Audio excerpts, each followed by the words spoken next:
Hello बच्चों, मैंने आपको बताया था क्वेश्चन नंबर 3, जिसमें मैंने आपको बताया था कि कैसे उस क्वेश्चन को सॉल्व करेंगे।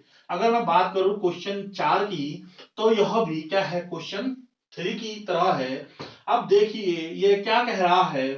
15 cot a बराबर आपको 8 दिया है। बीच में कह रहा है ज्ञात कीजिए साइन ए। यहां पर मैंने क्वेश्चन मार्क का चिन्ह लगाया है।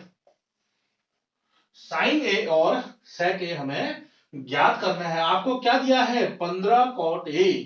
देखिए आपको दिया है 15 cot a is equal to 8 दिया है।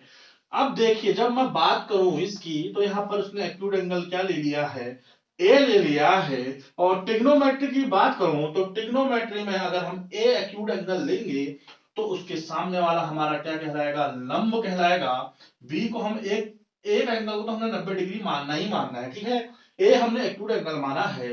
ए क्या है, हमने त्रिभुज का नाम रख दिया है एबीसी, जिसमें बी 90 डिग्री है, ए एक्यूट एंगल है क्वेश्चन के अनुसार। इसके सामने वाला लंब होगा, बचा हुआ हमारा आधार हो गया, और जो है वो है क्या है, कर्ण है। ठीक हो गया। यानी कि एसी हमारा क्या है, कर्ण है। और आधार हमारा क्या है, आधार हमारा ए बी है। और लंब हमारा क्या है, लंब हमारा बीसी है। बात करो इस क्वेश्चन की, तो देखिए 15 इंटू, यहां पर क्या है, इंटू का साइन है। इंटू जब इक्वल टू के उधर साइड जाएगा, तो क्या हो जाएगा, डिवाइड में चले जाएगा। इसका मतलब cot A is equal to क्या है हमारा, 8/15। यानी कि 8/15 हमारा क्या है, कॉट ए की वैल्यू है। यहां पर आपको क्या दिया है, अगर हम कॉट ए की वैल्यू कहें तो कॉट हमारा क्या होता है, LAL KKA। हमेशा याद रखिए, जबकि मैं कहता हूं आपको जब ये क्वेश्चन करते हैं तो एक टॉप में तो आप LAL KKA क्वेश्चन करने से पहले ही लिख दीजिए, क्योंकि यह बहुत काम की चीज है।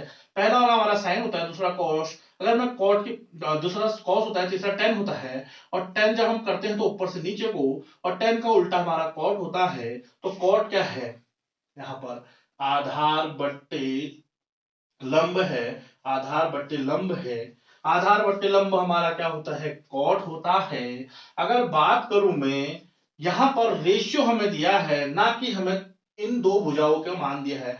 आधार का मान 8 नहीं होगा यहाँ पर बच्चों। अगर कोई बच्चा कहता है कि यार सर आधार का मान यहाँ पर 8 क्यों नहीं है, क्योंकि यह रेशियो में दिया है। और रेशियो मैंने बताया था 8/15 आपको रेशियो दिया है। अगर इसकी जगह यह लिखा होता 16/30, अगर हम इसको काटते तो वह भी क्या होता, 8/15 होता। यानी कि हमें भुजाओं का मान नहीं दिया है, भुजाओं का अनुपात दिया हुआ है, रेशियो दिया हुआ है। इसलिए हम मानते हैं, लेट अस सपोज दैट आधार इज इक्वल टू 8K और लंब इज इक्वल टू 15K। क्यों, क्योंकि देखिए अगर बात करूं मैं यहां पर 16/30 की, अगर हम इसको काटेंगे, क्या हो जाएगा हमारा, 8/15 हो जाएगा। 8 × 2 और 15 × 2। यहाँ पर कॉमन क्या है, 2 है। अगर हम जिस चीज से ऊपर को गुणा कर रहे हैं उसी चीज से हमें नीचे करना है। कॉमन संख्या हमारी 2 है, तो यहाँ पर कॉमन क्या ले लिया मैंने, के ले लिया। इसीलिए वो के कुछ भी हो सकता है, ठीक है।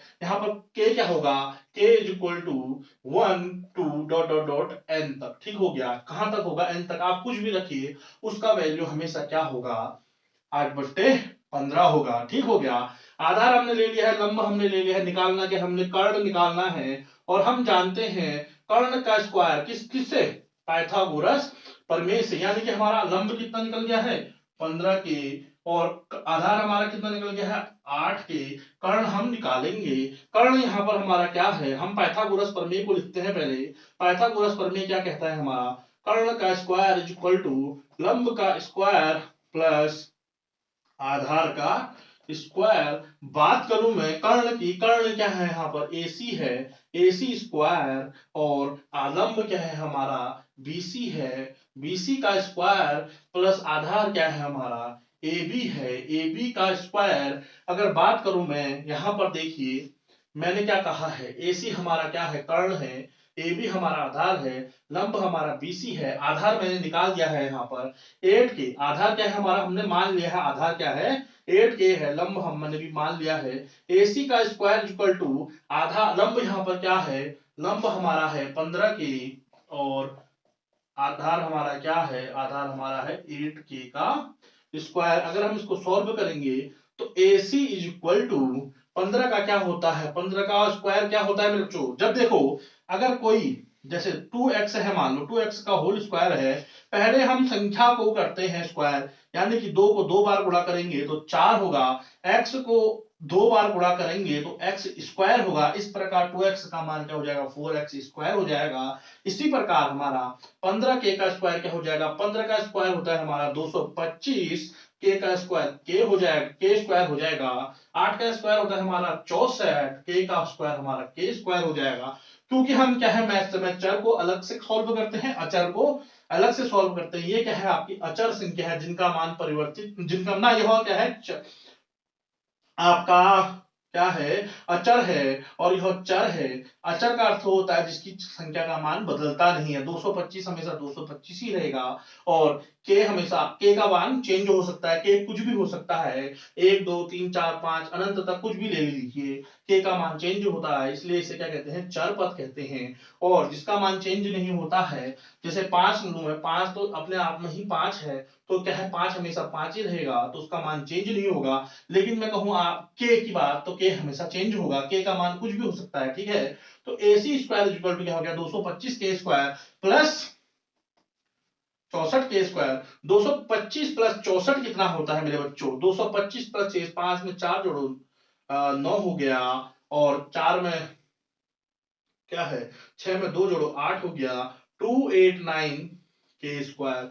AC स्क्वायर इक्वल टू क्या निकल गया है मेरा, AC स्क्वायर इक्वल टू क्या निकल गया है, AC स्क्वायर इक्वल टू निकल गया है हमारा 289 का स्क्वायर ना, 289 के स्क्वायर, ठीक है के स्क्वायर। तो AC जब हम निकालेंगे तो स्क्वायर का अंडरूट करेंगे 289 के स्क्वायर, ठीक हो गया 289 के स्क्वायर। और 28 किसका वो होता है स्क्वायर होता है मेरे बच्चों, 289 होता है हमारा 17, यानी कि 17 इंटू 17 करिए, 17 इंटू 17 करिए तो आपको क्या निकलेगा 289 निकलेगा, ठीक है। 7 और 49 9 हसेला को 4, 7 एकम 7 1 4 11, ठीक हो गया। और 1 7 7 1 एकम 982, 289 किसका होता है 17 का स्क्वायर होता है, 17 का स्क्वायर यानी कि 17 हो जाएगा। 289 का वर्गमूल क्या किसका स्क्वायर है 17 का है, तो हम इसका अंडरूट निकालेंगे तो उसका वैल्यू क्या हो जाएगा 17 हो जाएगा।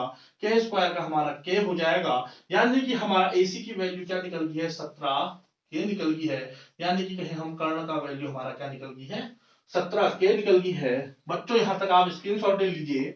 इसके बाद ये स्टेप करना है, ठीक है।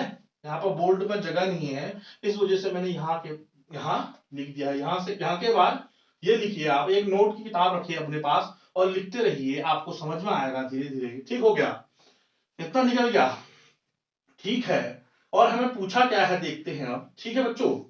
आप देखिए हमें पूछा क्या है, हमें पूछा है क्या, हमारा कर्ण क्या निकल गया है हमारा 17 के निकल गया है। आधार हमने माना था कितना हमारा 8 के है, और हमारा लंब कितना है 15 के है। इस अनुसार साइन ए की वैल्यू क्या हो जाएगी, साइन ए होता है हमारा लंब बट्टे कर्ण। अगर मैं साइन ए की बात करूं, लंब क्या है हमारा यहाँ पर 15 के है और कर्ण क्या है हमारा 17 के है, तो 15/17 हमारा क्या हो जाएगा साइन ए का मान हो जाएगा, साइन ए इक्वल टू 15/17 हो जाएगा। ऐसे ही हमारा दूसरा देखिए, दूसरा क्या है हमारा, इसको बॉक्स में रख दीजिए।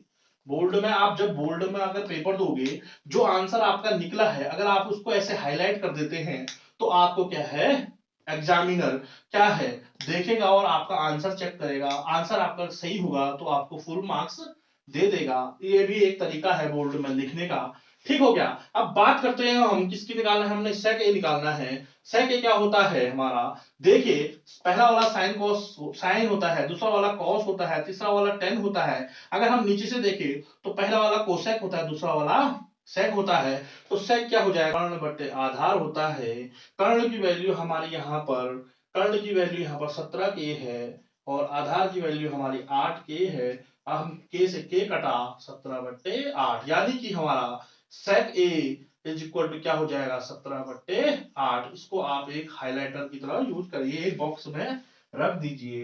यानी कि हमारा sine A is equal to क्या निकला 15/17 निकला और sec A is equal to क्या निकला 17/8 निकला। मिलते हैं अगले क्वेश्चन।